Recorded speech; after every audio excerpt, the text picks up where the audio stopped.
So what motivated for you to pick up this HR profession?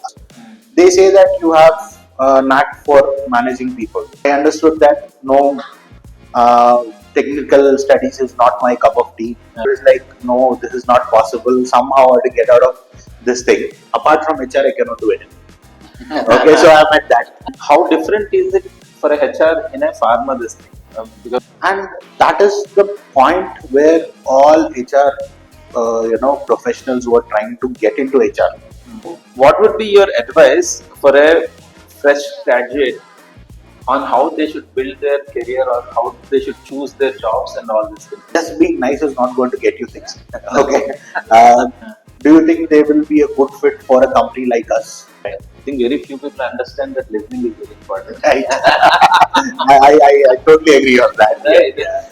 No, I would say not training, because there is a difference between training, learning, and coaching. Okay. So investing in your growth is going to bring the company to this level. Yes. Right. So that is again driving culture. So just brings on something. People will just right that doesn't work. I told him that no, boss, that doesn't work. It's not at all possible. Yes. So remaining 80% is lost the moment you step out of the door. Okay. So we need to have a lot of reinforcements to take place on that training. What is that you follow to identify leaders and to groom them and to make sure that you bring more leaders into the picture? Just because somebody's been titled as a manager does not mean that he's a leader. Yes. Hey, hi guys. Today we are back with our podcast of this Few Inspire, and we are so fortunate to have Sudhir Raja, who works for Symbio, and I'm so happy that we'll get a lot of good content from him on how a junior HR or a founder should understand how what place this people management plays and how we should build a culture. A lot of things we'll discuss throughout this. So thank you so much. Welcome to this. Thank you so much. Thank you for being here. My pleasure. Yes. So Sudhir garu, so quickly, maybe if you can for our audience, just give us a background of how you got into this HR and what all roles you played throughout your career. That would set the context. Sure. So, hi everyone. My name is Sudhir, and thank you so much, Sumangaru, for having me here. So, I'm an HR professional with more than a decade's worth of experience, and I am, in terms of my educational background, I am a BTech Electronics and Communications Engineering guy, and I did my masters in international business, and post that I got into HR. And I have worked with various companies like Brandix India, Apparel City, and ACFC Bank, Senate Farm, and currently I'm employed with Symbio. I'm married. I have my wife, and I have a younger brother who's working as a scientist with CCMB. Oh. And my parents, both of them are retired. My father used to work with NTPC, Okay. and my mother is a homemaker. Both of them are in Rajahmundry, and my hometown itself is Rajahmundry. Super, super. So that's about me. So what motivated for you to pick up this HR profession?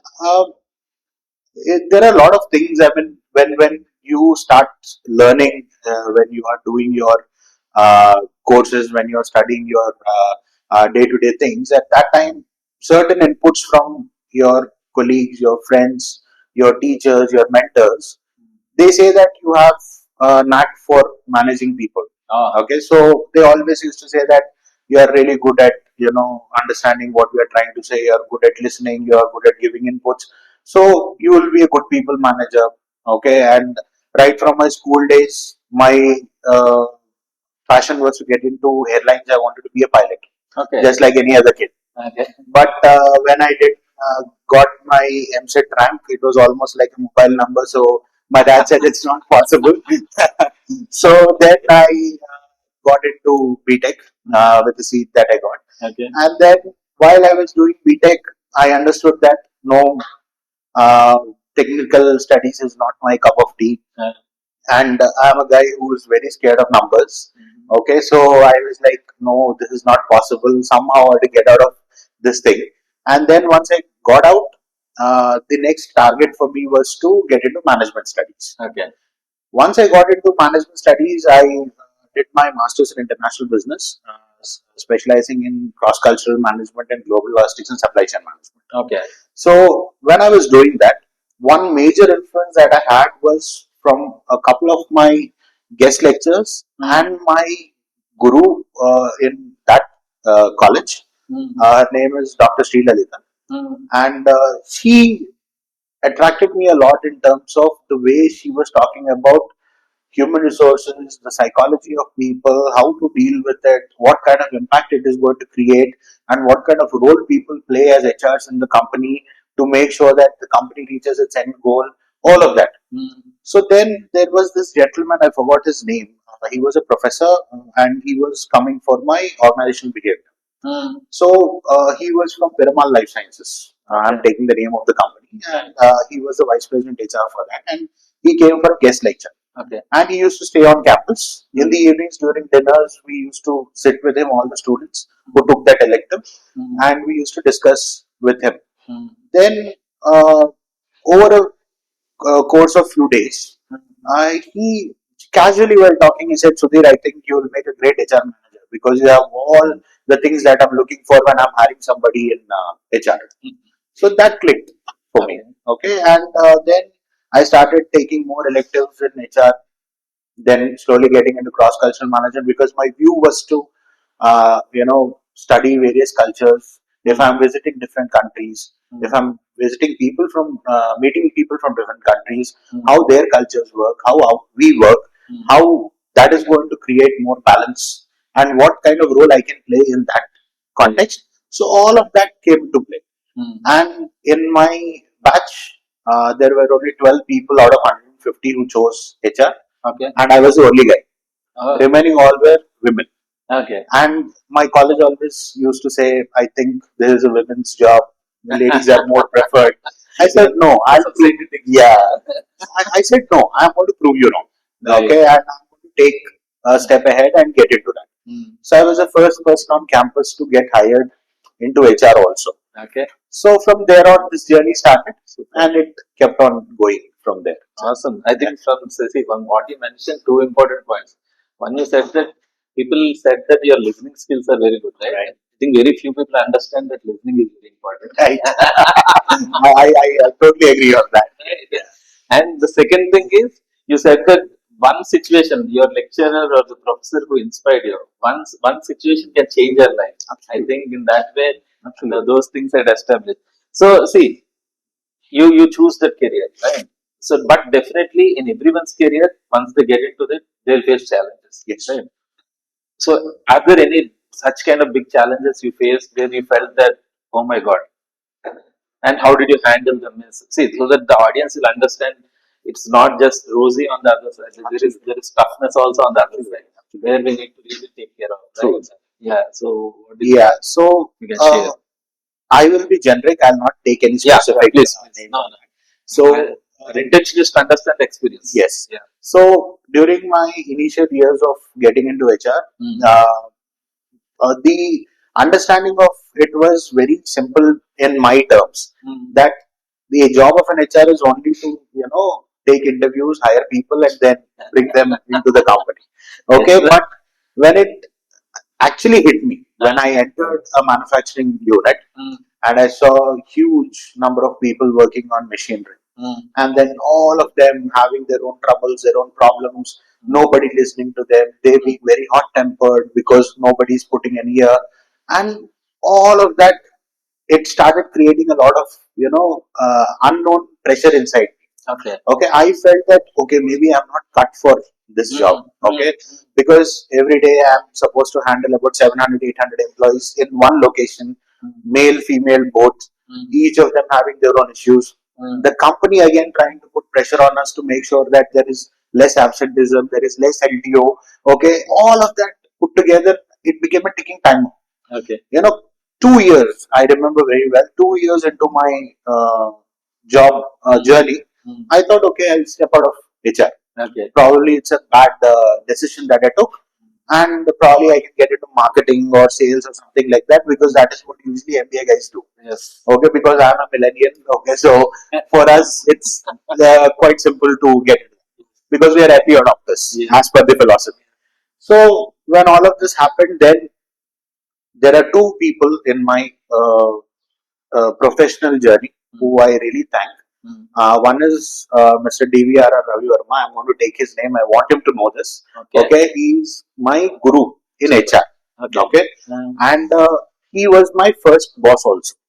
Okay, and when that was happening, I said to him, "Sir, Navalagadu, I'm going to step out of this journey." Then he said, "Sudhir, see, I'm having." By that time, he was already having 12 years of experience or 13 years of experience. He said, "Sudhir, you are quite young. Okay, you have just come out of the bubble that the world is very smooth.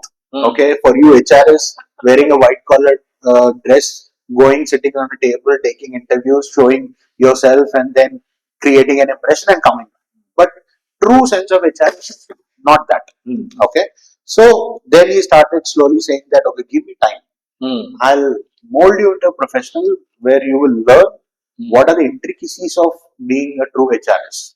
It's not only doing recruitment, it is not only doing payroll. There are a lot of other things that are there in HR. From there, we started our journey, and I was there with him for close to 8 years. And in my 8 years journey, I was really well rounded under him. And his boss, okay, my head of HR at that time, Mr. RVS Raghuramarajan. Okay, so he's still the head of HR for Brandix India. So he also played a very pivotal role. He showed me that HRs can always not be charismatic. Okay, HRs should be very humble and grounded. Okay, when you should feel that you should approach that guy to tell your problems. That is what he showed me when I was working with him. So I had two really good gurus who poured a lot of knowledge into me, and from there I was able to develop myself slowly under their leadership.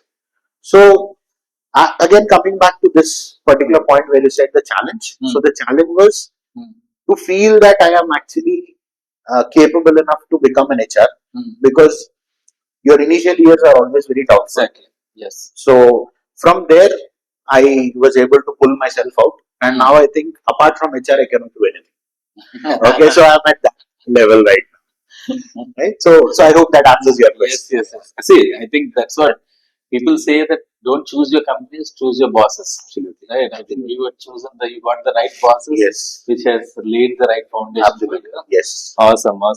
So Sudhir, like see, you now being in pharma, this thing, how different is it for a HR in a pharma, this thing? Because again, IT industry it will be different, and for a different banking industry it could be different. And I'm sure pharma industry will have its own dynamics, right? Absolutely. So people who are looking forward for a career in pharma, what is that they should really look at? I would be very happy to say that in terms of HR, let it be IT, let it be pharma, let it be manufacturing, whatever it is.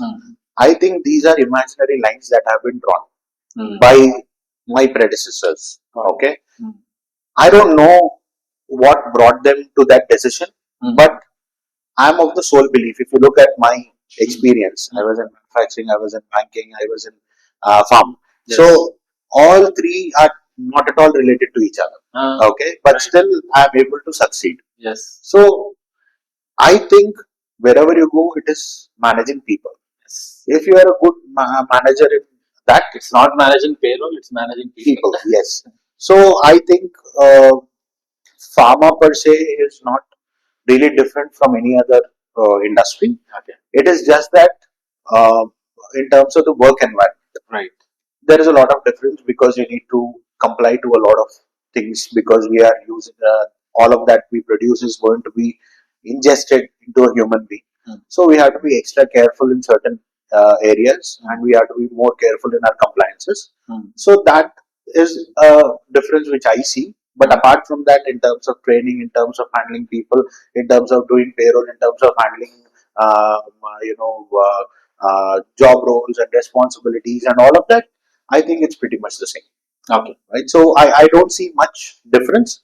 I would say any HR who wants to get in, if they are freshers, choose your company wisely, get in, because your first company is actually going to be your make or break point. Right. You get your proper exposure in your first company, you're done. You will be off with a great kickstart, and from there it's just like start. You start when you start. You have a little bit of a struggle. You try to find funding. You try to find people. You try to get a place. You bring everyone in. So similarly, when you get into HR, you try to find your group. You try to find your bosses. You try to find the work culture. You try to find people around you in your peer group who are going to be supportive because you need a proper support system. From there on, it is going to be a long journey. Right. So I really don't see much of a difference to your question. I understand. I understand. As you said, yes, it's all about people. Yes. Okay. But okay, so but in pharma, maybe if I understand, there will be a lot of low cadre or I'll say maybe skilled labor kind of this thing, right? How challenging is it in managing them, or is there anything specific that HR should build to really take care of those Yeah. So IR, industrial relations, is an area which people who are from manufacturing or pharma background per se uh, would actually need to learn. Okay, MBAs don't have IR. Okay, I learned it the hard way when I got into my first job. So then I started doing my certifications on PM and IR. I did my personal management, industrial relations, and I tried a lot of stuff, especially because of my gurus were there, and they all are seasoned PM and IR guys. Okay, so they know what IR is and how to handle all these blue collar jobs and how to handle unions, how to handle laborers. So that was a different experience altogether. Okay. So if someone's starting their career and they want to get into HR, as I said again, just knowing how to recruit OB, OD, OC, all of that, it's all very charismatic and funky, great business. Okay, but if you want to know the true flavor of HR, get into a factory. Okay, try and interact with the workers. Okay, learn what they're trying to do. Sit with them, understand their problems.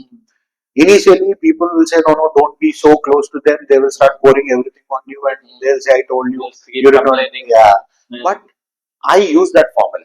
Probably it worked for me. It may not work for someone else, but what I did is, I initial 6 months of my job, they put me on that on-the-job training where they made sure that I learned what the workers are doing.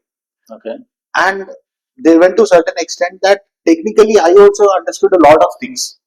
When there were foreign guests who used to come in and visit, they are like our potential customers.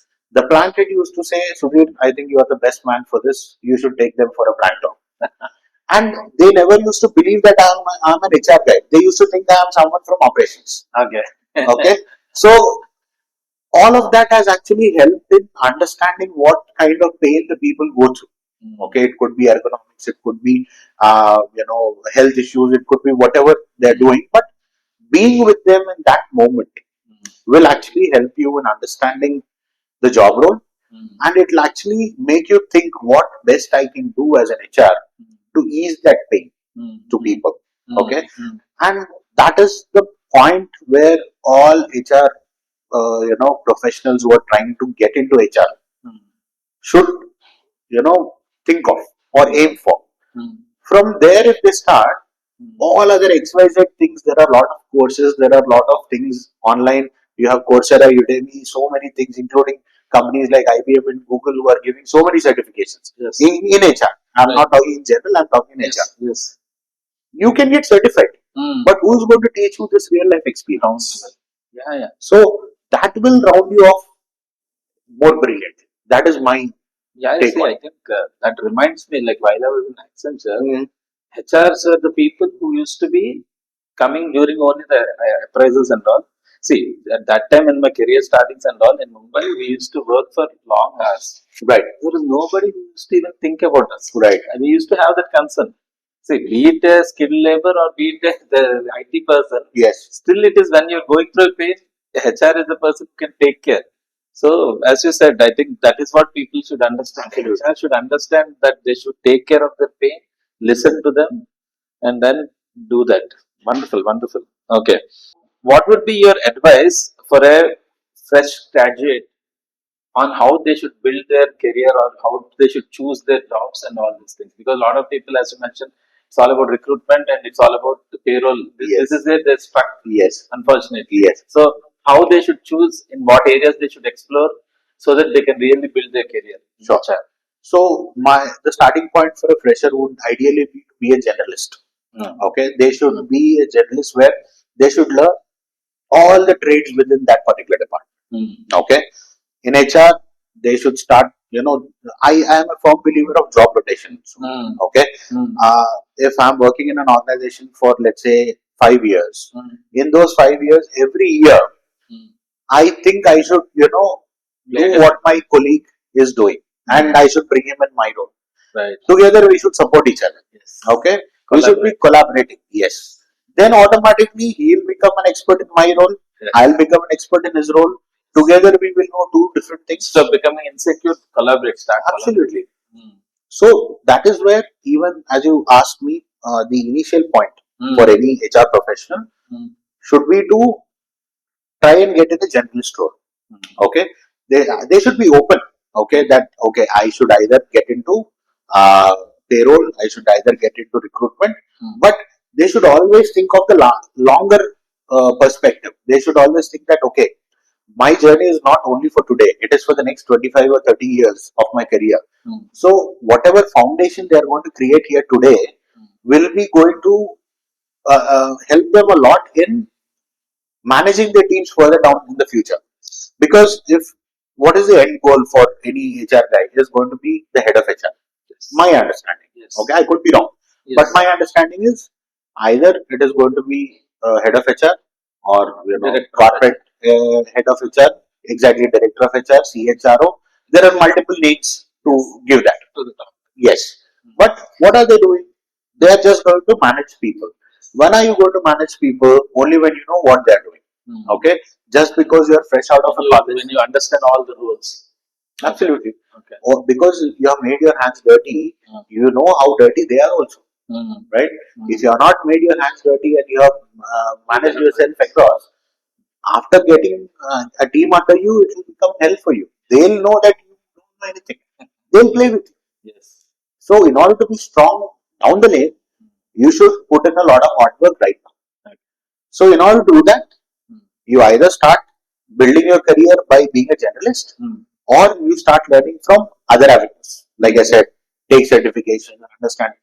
Because again, it's culturally not possible for every company to do that. Yes. But try and see companies who are having really good culture. Because when you're interviewing for, let's say, I'm interviewing for your company. Yes. When I would interview with you, I would ask you when that question comes in, do you have any questions for me? Okay, it should never be about the salary. Okay, exactly. Because salary will come. Yes. I started my career at a mere salary of 15,000. Yes. Okay, I never thought about salary. I was looking only at the learning experience. Right. So I would ask you that, sir, can you please tell me about the culture in your organization? Yes. Okay. Or else, sir, can you tell me what kind of support system do I have for my growth? Or else, sir, what kind of trainings do you give? Or, sir, what is going to be my career path in your organization? These kind of questions will actually tell you that the guy who is sitting in front of you is hungry for knowledge. Yes. So these, I would, I don't know how many viewers you have, but when someone's looking at it, I really want them to make a note of this point, that you are not there to impress the interviewer. You are there because you are looking for a job and you want to create a career. Yes. Right? When you want a career, forget about what they're paying. Yeah. Start with what they're going to do to you. And what you learn there. Exactly. Is what the most important thing. Yeah. See, that's what exactly my next question was, that only. Yeah. Because, see, to be honest, how many companies really have that kind of vision and they have, right? So, these people should also know how to choose a company, right? Absolutely. So, I think they should ask all these questions. So, if you want to elaborate that more, like why they need to ask this question, what kind of answers they should look for while choosing the company. I think ideally it has to be the other way around. They should be also be in a position to choose the company. Absolutely, they should be. Yes. So, in order to just to add on to what you said, if they are choosing a company, they should be very well aware of what they are trying to choose. Okay, they should have a clarity in their thought that this is the kind of company that I want to get in. Yeah. So they should do their research about the organization. Now we are living in a digital era where you have a you have a LinkedIn page, I have a LinkedIn page, Jansi has a LinkedIn page. If I have to check somebody, I can just Google them. The first result is going to be LinkedIn if they are a professional. Okay, so I don't know how many people have that habit, but usually you should Google yourself and see what kind of search results come up.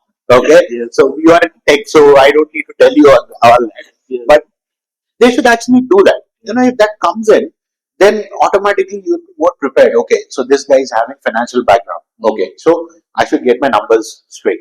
Okay, because finance people have that knack for numbers. So you will create your own game plan into getting into that company.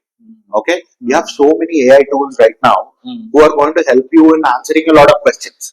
Right? So our time did not have that. Okay, a decade ago, it was never possible. So right? no, everything is possible. So people should get into that group. Yeah, people should get upgraded accordingly. Absolutely. That's very important. Absolutely. That is when they can build their own career. Absolutely. They need to have that clarity. Okay. So Sudhir, like, how significant is it for building a culture in an organization? Ooh. it's a very very brilliant question, and it has a very long answer. Yes. But This culture is a very fancy word, yes, but exactly what a founder or a HR should really take the steps to really build a culture. so there are two ways of approaching this. Okay, culture is always either driven from top down or bottom. Ah, So if mostly top down. it should be top down. Ah, Okay, so has to be. yeah, because the founder of the company must have started that organization with a particular vision in his mind. Yes. But at that point, his only vision is to make that idea work.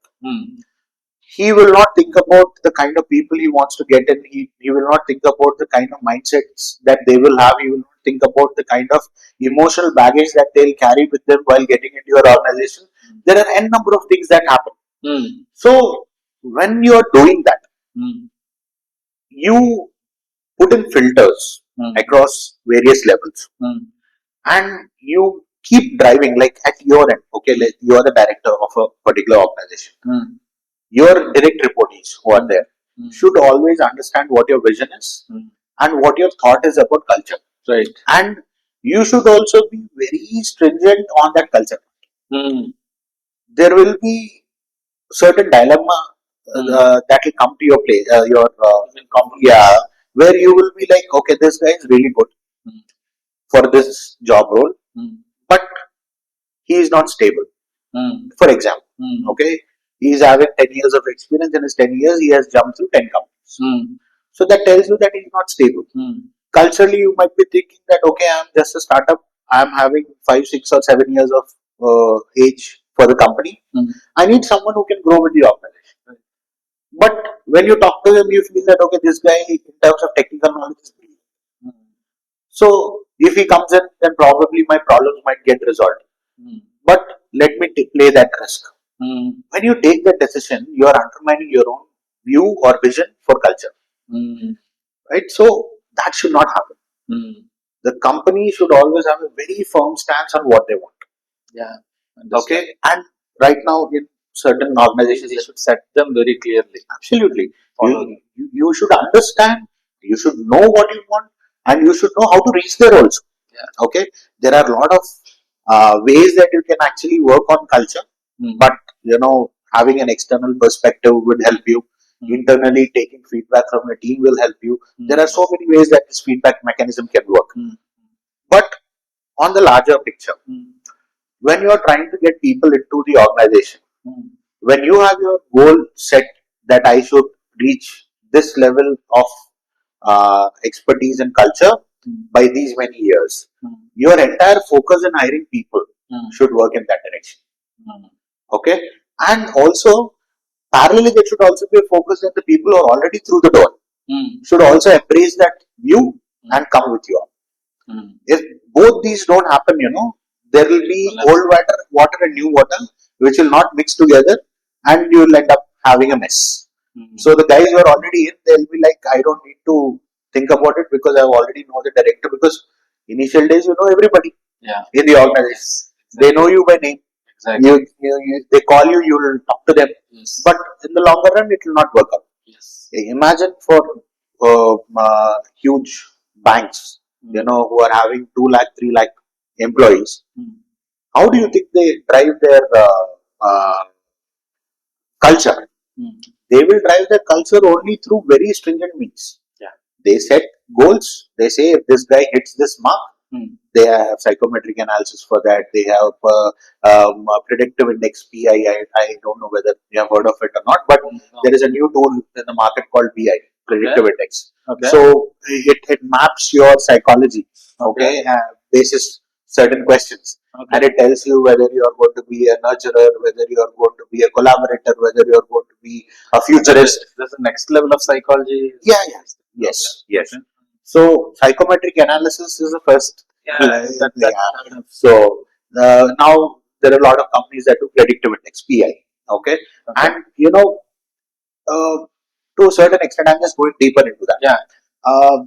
When you have a particular personality, that personality again can be altered basis a lot of reinforcement. It could be through trainings, it could be through direct coaching, it could be through feedback. There are many ways that it will work. So ideally, this PI, when someone does it, after 6 months, it will not come the same. Once they go through that entire trend. So once you are having somebody in, apart from okay, I'll ask you this. I'm sorry, I'm turning into the interviewer for this question. So when you hire somebody, what is the first document that you look at? Resume. Right? And in order to hire somebody for that position, what is the first document that you create? The role document. Right.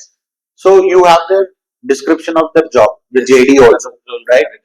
So have you at ever any point in time thought that in terms of his leadership, in terms of his personality, in terms of his characteristics, these are the points that need to be there? Have you ever thought of it? Yeah, not completely, but yes. Right? You have thought of it. Yes. But do you have it in that JD? No. Yes. Right now, there are companies who have a personality matrix also put into the JD. Understand. So if the person meets that personality matrix only, he will be entering into it. Yes. See, initially I was not having that. Right. But I am a product of Rajiv Talreja. Oh, right.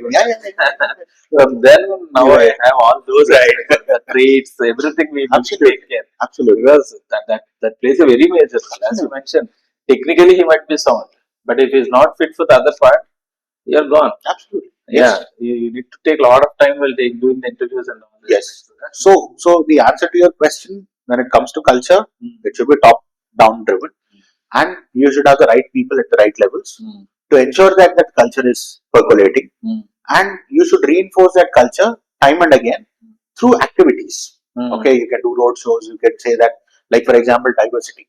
Okay, many of the companies don't look at diversity nowadays. It's catching up, but a few years ago, diversity was not a really great thing because women empowerment was not that seriously taken.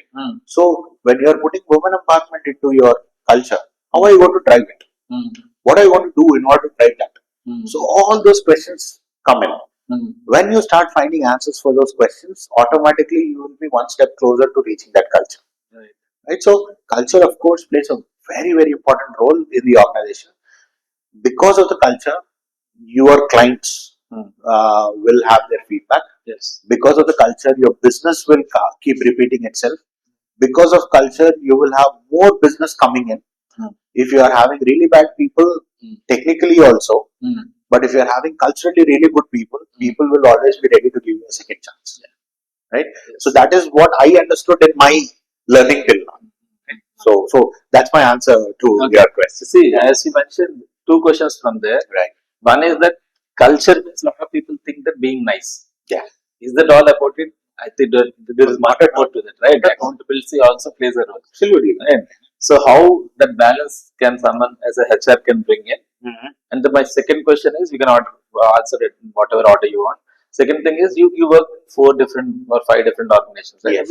Every organization has a different culture Yes. altogether, right? Yes. So you get adapted to that, or are there any situations where you also need to take care of, like, to build certain things? Anything you need not take the names, but Yeah, yes, yeah. Sure. So, answering your first question. yeah, Okay. So, in terms of culture, uh, I mean, the entirety of culture per se. Okay, it is not only about being nice. Okay, just being nice is not going to get you things. Okay, uh, okay. Very simply put, when you stop your car at a junction, a beggar comes in. He's begging you nicely, yes, but why are you not giving money to him? Being nice is not getting anywhere, yes, right? But again, simply because you are being nice as the owner of the organization, people cannot keep coming to you and ask you that, sir, I need this, sir, I need this, and you cannot give goods to everybody every now and then and say that, okay, your wish is my command, this is done, that is done.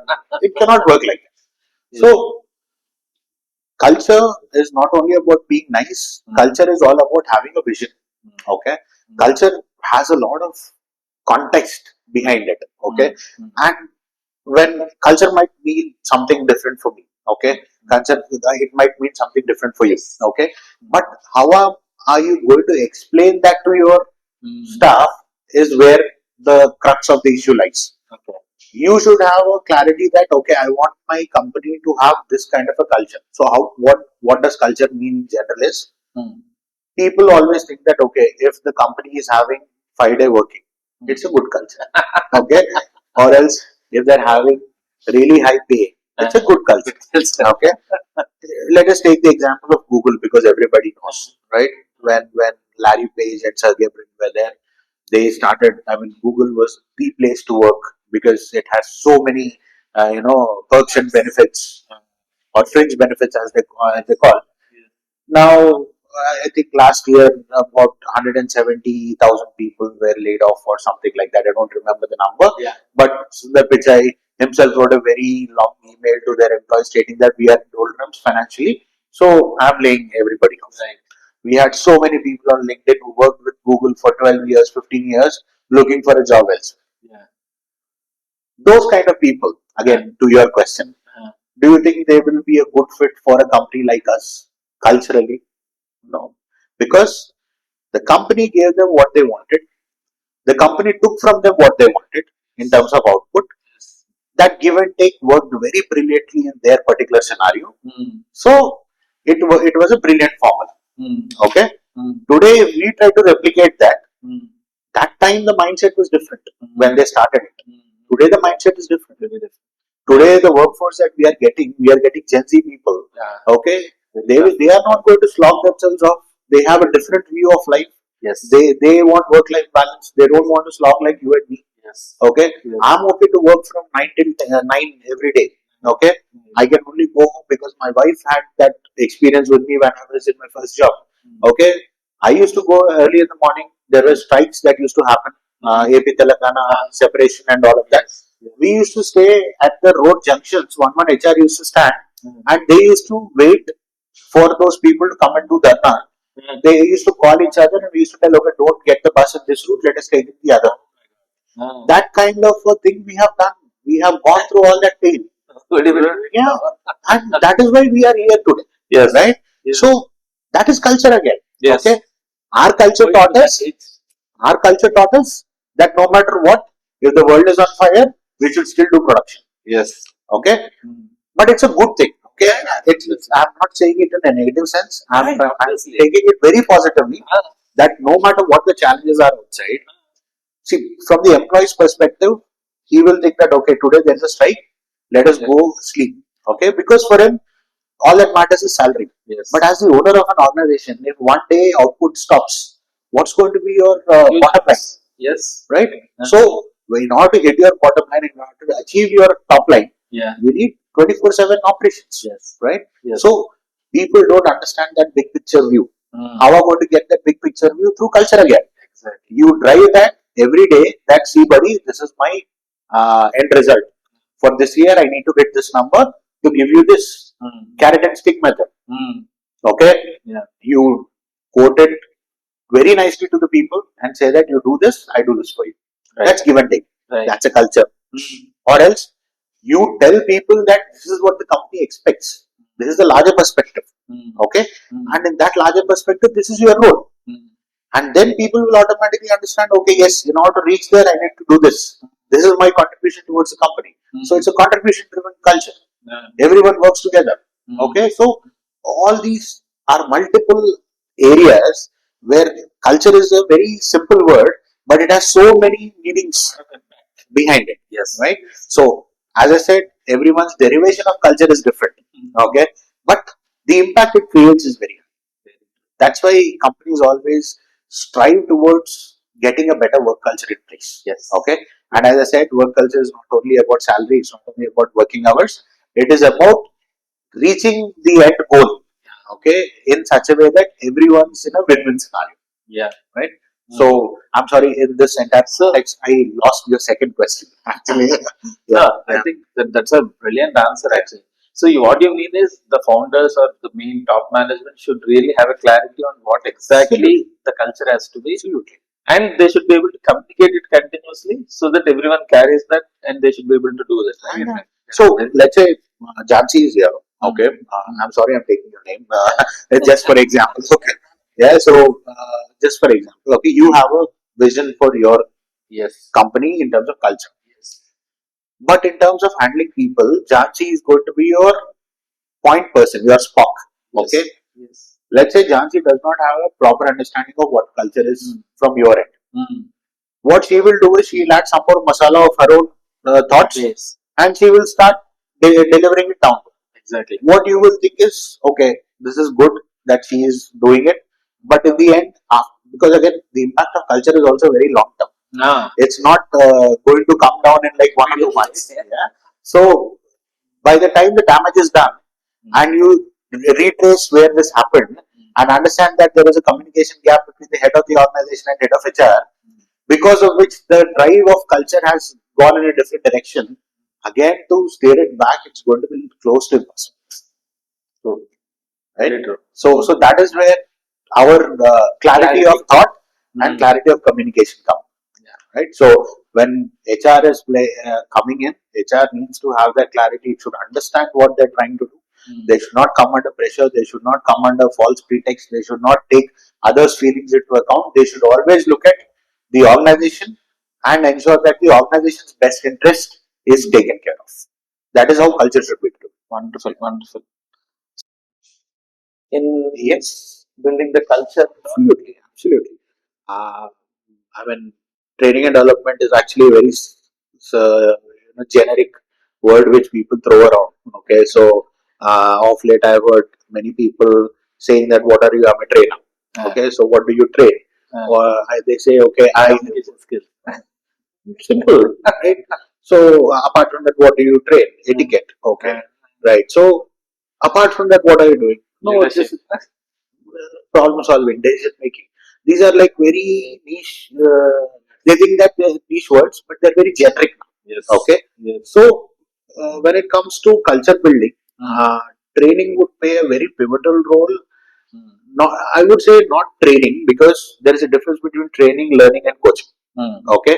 So training is only something that you give to an employee or a person in order to get one particular task done. Learning is something which it's a journey. Learning is a journey wherein you empower the employee or the person in order to develop a skill set that is going to help the organization in the long run and also the person. Right?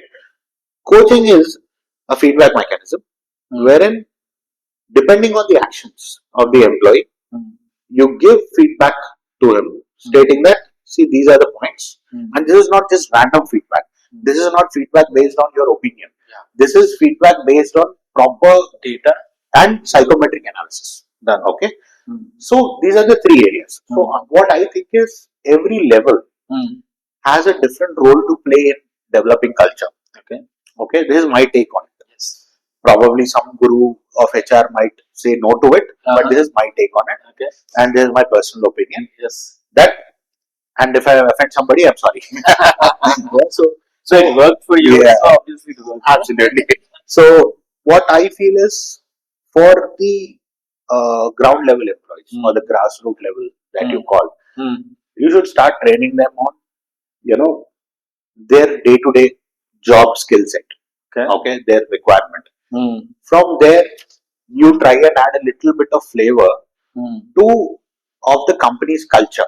Okay, into it. Like, let's say you are having a 100-slide presentation. At least two of the slides should talk about your company's vision and mission, and also what they're doing for their employees.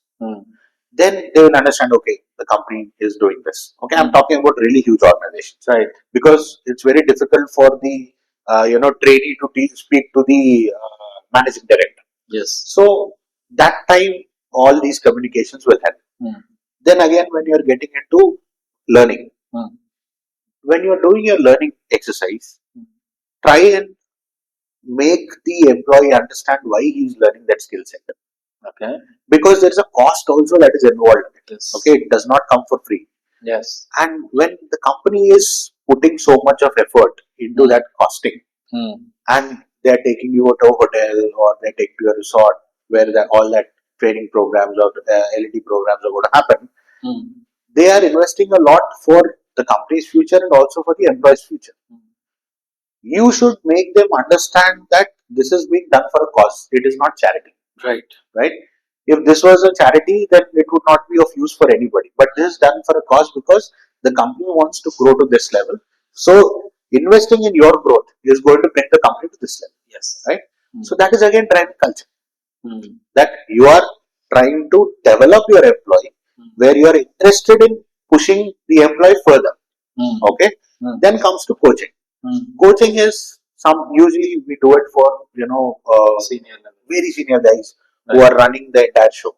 Right. So we get consultants from outside, and then we get 360-degree feedback as the first step. And what we do is we put in, like usually if you look at GPDW, Great Place to Work, okay, the survey that they do, right? So GPDW is like a set of questions that asks you to answer very candidly about different levels in the organization. It gives you a rating as to how approachable you are, how good you are at work. There are many parameters that are falling into GPDW. So, like that, there are multiple ways in which you can understand this. Right. So, again, when you pull out that information, because I've seen that in my previous organizations, when you look at the report that they give you, they properly tell you that this department, this particular parameter is off. Okay, this department, this particular parameter is brilliant. Okay. So when you look at all the orange and red parameters, you understand where you are going wrong culturally. Okay. And what you can do to do your course correction. Okay. That is where again coaching comes in. You drive your leaders and you say, okay, buddy, see, these are the areas which we have found out that this is bad. We should start working on these points. And how do you think we can develop on these points? Then they will be like, okay, let's do this, let's do this. We have a brainstorming session. You have so many ideas. Then you again bring it out, you break it down into certain actionable points. Then you do the execution. Again, the following year, once you take that survey, then you will see there is a difference. Then slowly you can see that, okay, this is working. So this is going to add to my culture. So all these are areas like, as I said, training, learning, and coaching, which are really good, tools to drive culture. Apart from that, you anyways have your advertisements, communications, road shows, so many things that you can do for your employees. Give them your value and culture, mission, and vision to wear around their neck with their ID cards, so that they can at least get reminded of it. There are n number of things that companies. Those are all means to do it. Absolutely. Fundamentally, you need to do this. Absolutely. Okay. Yeah. Okay. So, in continuation to that, see, because we mentioned a lot about training and development, coaching, and all these things. See, typically, I've seen a lot of startups and all. See, Right. the other day also, one of the startup here, the founder was asking me, "Are you okay to give me a full day training to my team on how to do the sales?" Right. Okay, somehow I stop believing that one day someone comes and just trains on something. No. People will just that No, doesn't that's work. not Right? possible. I told him that no, Yeah. boss, that doesn't work out. It's not at all possible. Yes, So, I think the founder should understand that yes, such kind of things will not work. not at all It possible. has to be consistent and output driven, and I think inherently something has to happen. Absolutely. So, what is your take on how exactly we should run training and Yeah. So, if that particular founder has come to you asking for a sales related training, yes, my take on it is that he must be going through a rough patch in sales. exactly. Okay. So that is why he is asking you to train. Need of that. Yeah. So when it comes to that, Mm. so I think training is not the requirement and intervention is the requirement. Yes. Okay. Because training is going to be just a one day job Ah. wherein the employees are going to take a respite from their day to day work. It will also be a relaxation for them. Out of the Maybe they'll get motivated by end of the could day. be, could be, Maybe. Yes. and it will not be the entire bunch. Let's say you train a group of 30 people, Right. maybe 3 people, 4 people, Yes. or at the most 5 people will be the ones who will benefit out of it. Right. As per my understanding, 20% of the trainings that we do, I mean, in one training session, 20% of it is only what is retained Okay. by the employees or Okay. the people. Okay. Remaining 80% is lost the moment they step out of the door. Okay, so we need to have a lot of reinforcements Yes. to take place on that training. Yes. We have to push them to ensure that they put in a lot of effort in uh, executing what they learned. Yeah. That way, they are going to reinforce it in their minds and make it a practice. Right. So, coming to your question of that particular gentleman who did that, if sales is not being done, it is not the mistake of only the guys who are trying to run sales. Okay, we should also look at the market parameters, the product that they're selling, Systems and processes yes, they've established. whether it's a niche area or whether it's a generic area, how many kinds of superior products are there who are stealing your market. Exactly. There are many things because as per Peter Drucker's book of marketing management, 3 P's of marketing. Okay, so it's very important to nail all those 3 P's only, then you will be able to be a successful product. So all these people should understand why you're doing that sale. Okay, and what is the benefit that we are reaping out of it. Always incentivizing people for their sale is not going to take you places. Exactly. Right? So apart from, because what I feel is salary is just a satisfier. It is not a reward for the hard work. Okay, people always look at reward in a different way, not just salary. Okay, Yes. Yes. why do you think companies give trips? No, no. Incentives and all is again money on. Right. But as a part of incentive, why do you think that they give them trips? They go to Malaysia, they go to Bangkok, they go to Goa, they go to multiple places. Yes. Okay, why do they do that? Because in order to achieve that for that particular month, in the previous month, they had slogged themselves. Yes. Okay, and they need a well-deserved break. Yes. Okay, and if the company is paying for it, automatically it creates a sense of belongingness. Okay, that okay, I'm putting so much of my effort into achieving the company's target. So I think if the company is giving me 2 or 3 days off, I think that's good enough. That is how usually people feel. Right. Okay, Right. and we as human beings are very short memory beings. Okay, what upset you a few days ago also you will not remember. Okay, similarly, all the hard work that you have put in will not be in your mind the day when you go for the trip. The only thing that will sit in your mind is that okay, the company sponsored this trip. I went to so and so location. I enjoyed myself. I drank. I partied, and again I came back. Now I'm a more fresh person. Yes. Right?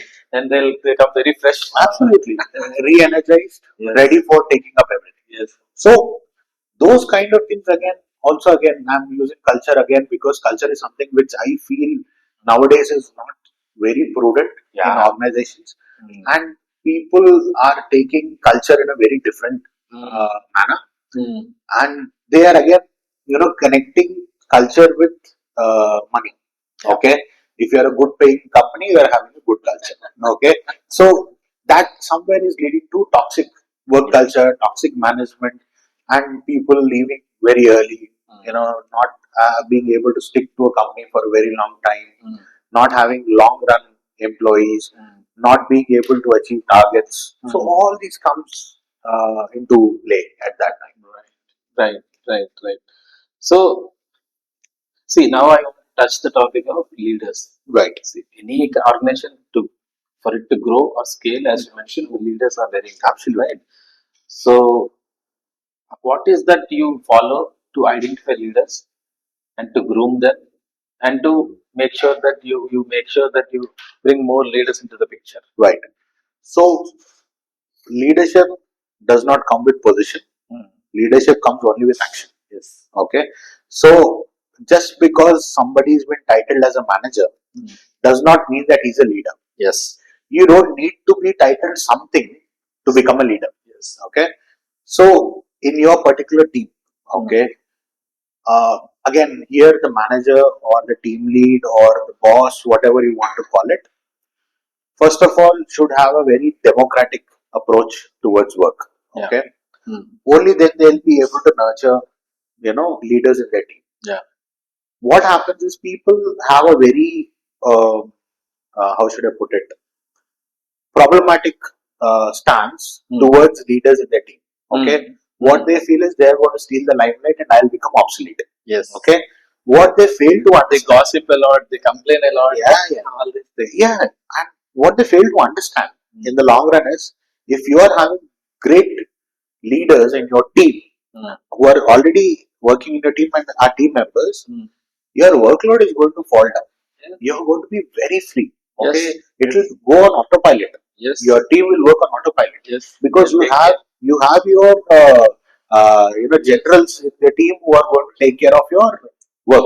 Yes. But when they fail on doing that, they get into a point wherein they start pinning down on that particular guy who is taking up everything as his own. He is trying to be more accountable.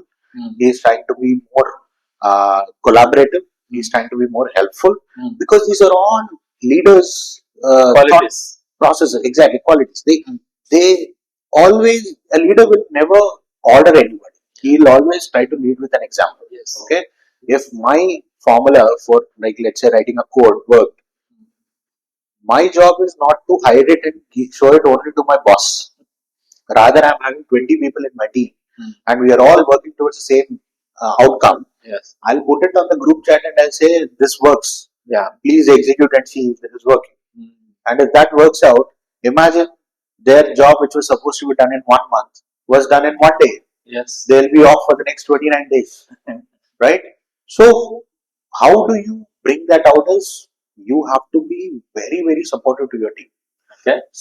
Supporting not in the sense of, giving them money or giving them leaves and all of that. Supporting in giving them enough resources to empower them. Yes. Okay.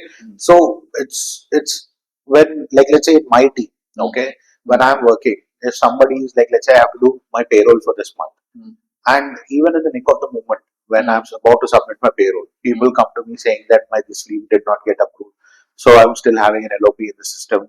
Can you please change it? Now I've just finalized it. I've frozen my payroll, and I just need to click on submit and we go to finance for payment. Again, if I'm removing that, again I have to, roll back 4 or 5 steps, enter that, again recheck, and again I have to recalculate. So it takes maybe another 2 or 3 hours. I've already slogged myself, and then what happens is some guy comes in and he asks me that if I am not taking that pain to support that guy, somebody from my team will step in. At that point in time, you should not be the person to stop him. You should be like, okay, if you want to do it, please do it. I'll wait. What happens is it creates a very positive outlook for your team in front of the third department who has come, the third party person who has come. Automatically, your particular employee who is reporting to you will feel that, okay, my boss, even though he is about to submit the payroll, is willing to roll back 4 or 5 steps just for the sake of one guy's salary for 1 day. Yes. That creates, again, culture, right? Respect. And then he says, okay, my boss is very compassionate. My boss is having a lot of empathy. My boss is doing this. My boss is doing that. then automatically he will also try to replicate that. All these small actions here and there will actually empower, bring up the Yes. leader, right? And then, yes, exactly. And then this guy, when he starts doing all of that, even without your direct observation, indirectly behind curtains, behind lines, he'll automatically start grooming himself. Yeah. And there will be a time when you may be out of action because of some XYZ reason. This guy will step into that role, and even without your smallest input, will be delivering just like as if you were there. Yeah. That is when you will feel the most satisfaction if you are a true leader. And the same thing will percolate to your team also. This guy will also be as selfless as you are. Okay. So in order to be, I'll just give you an example to about one of my older bosses. He was my CEO, and he was working with Nestle India. Okay. Before. Um, He's, I'll not name him. He's a foreigner. mm, So I had really close bond with him. mm, He used to give me brilliant examples mm, as a leader. mm. Okay, because I used to sit with him when I used to get into meetings, and he used to call me because he wanted that I should learn from him more and more. Mm, Okay, as a mentor, he used to say, "You have got that spark. Please mm, build on that." Okay, mm. so I used to sit with him in Okay. meetings where we used to have the senior general managers, deputy CEOs, and everybody sitting together in a room. I used to sit in the back of the room on a chair, Okay. making notes as to what they're talking about and trying to understand. Okay.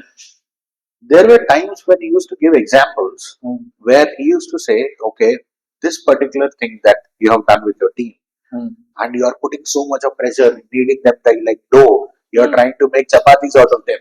Okay, ultimately you want a roti, but you are making them a chapati.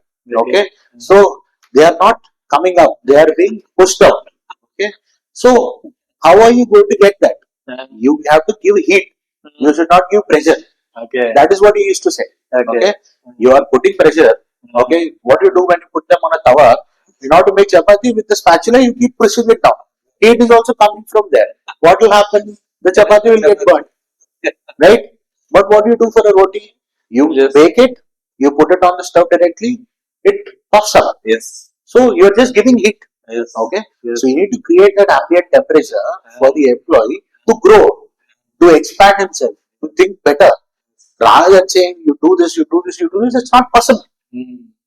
That is how there are like n number of examples on this. Okay, so that is how you But create. this comparison is so good. Always we remember.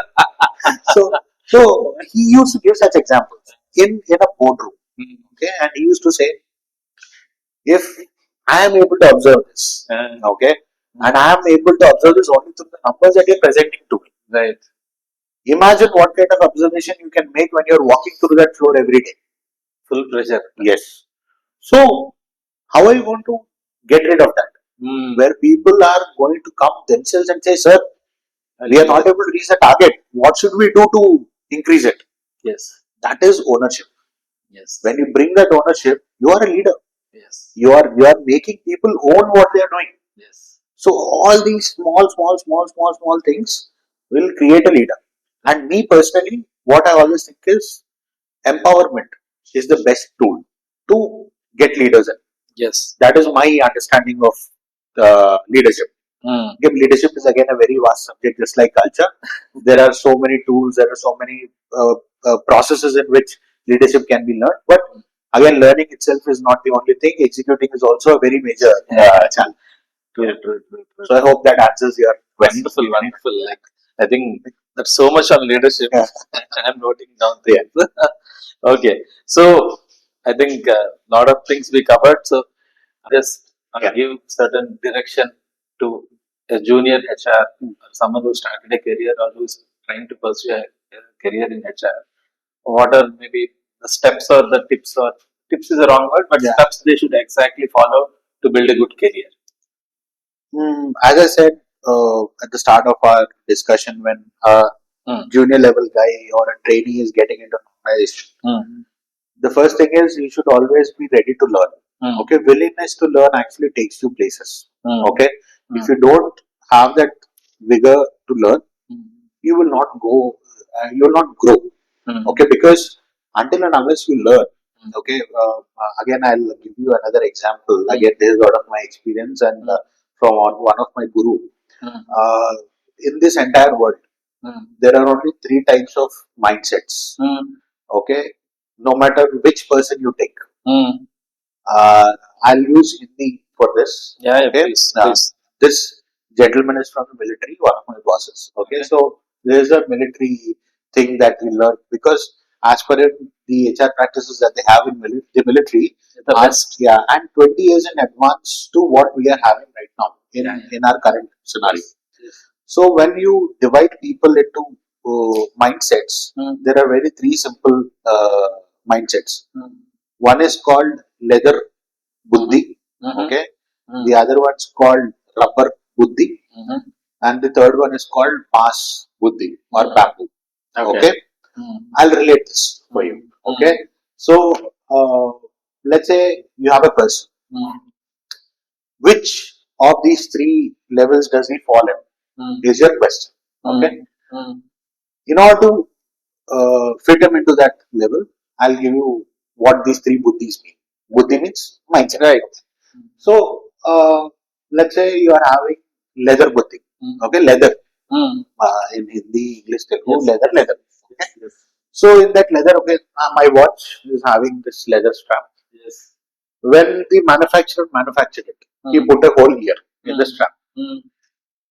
I bought this watch about 10 years ago. Mm. Okay. Mm. This was the watch which I bought with my first bonus. Okay. Okay. So it's very close to it. Yeah. Mm. So this hole, when he kept it, Mm. after 10 years also, the hole is here only. Right. Okay. Right. So even after 20 years, the hole is going to be here itself. Right. It's not going to move even a centimeter to the side. Right. Similarly, a person draws a particular circle around him. Okay. Okay. Mm. And he operates only within that circle. Okay. He does not want to know what is outside, know what is beyond, and know he will say no to anything that comes his way, apart from his locus of control. Okay. That is why they're called leather buddhi. Okay. Okay. Second one, Mm. rubber buddhi. Mm. Rubber means that eraser that we have. Yes. You have a pencil, Mm. and as all kids, when we used to study nowadays, I don't know whether you use erasers or not, but we used to have that Natraj pencil and that Natraj white eraser. Okay, we used to poke it in the center, and again when we used to take it out, again it used to be normal. Okay, Right. so as long as the manager is putting pressure on him, he will work. Okay. The moment he will step out, he'll be relaxed. Okay. Again, when he puts pressure, he will start working. Again, he moves out, he'll be relaxed. So his ability to absorb is very high, but he is not. His ability to accept is very low. Right. So that's why they're called rubber buddhi. Okay. Again, you have bass buddhi. Bass means bamboo. Right. Okay. We all know what bamboo is. Right. Our teachers used to whip them with. Nowadays, people are not hitting people, but in our childhood, we used to get whipped very nicely. So, in that bass, if you look at that bamboo tree, okay, when you look at a proper bamboo, nowadays this bamboo chicken and bamboo biryani is quite famous, right? Right. So, if you look at that bamboo piece like this, you take a nail and you take a hammer. At any point in that bamboo, you put the nail and you hit it. It will rip on the top, it will rip on the bottom. Okay. Similarly, these kind of mindset people will, you just need to tell them one point. They will understand what happened before, they will understand what is supposed to be done later. Okay. So categorically, when you are looking at a person and you are talking to them, you should be able to define which level or which category these people fall in. You should be able to identify. Depending on the way you are working with them, you are talking to them, you are staying with them. Right. So this is a very small mantra which my boss had taught me at that time. So these three, whenever I talk to someone, I mean, when I'm interviewing somebody, when I look at their experience, when I look at their growth, okay, in their resume, You see how many years they worked, how many companies they jumped, how Right. many grades they grew, Right. okay, and the salary that they have grown. So depending on that, you yourself can picture in your mind that okay, this guy is whether he is a Bas Buddhi, whether he's a leather Buddhi, or whether he's a rubber Buddhi. Okay, so when you are working as a junior guy and entering into HR, okay, and trying to make a space for yourself, Beyond the third category. yes, be the Bas Buddhi, okay. Always try to understand that whatever the point is being told, everything will not be served on a silver platter to you. Yes. Okay, you need Figure it out. you have to do your research. You have to get your facts. You have to get your figures, and you yourself should learn in order to grow. So that is my advice to people. Okay, so that's it. I think the ending, the relationship. I've been curious to understand. Okay, where is this going through? Yeah. I think the way you told it.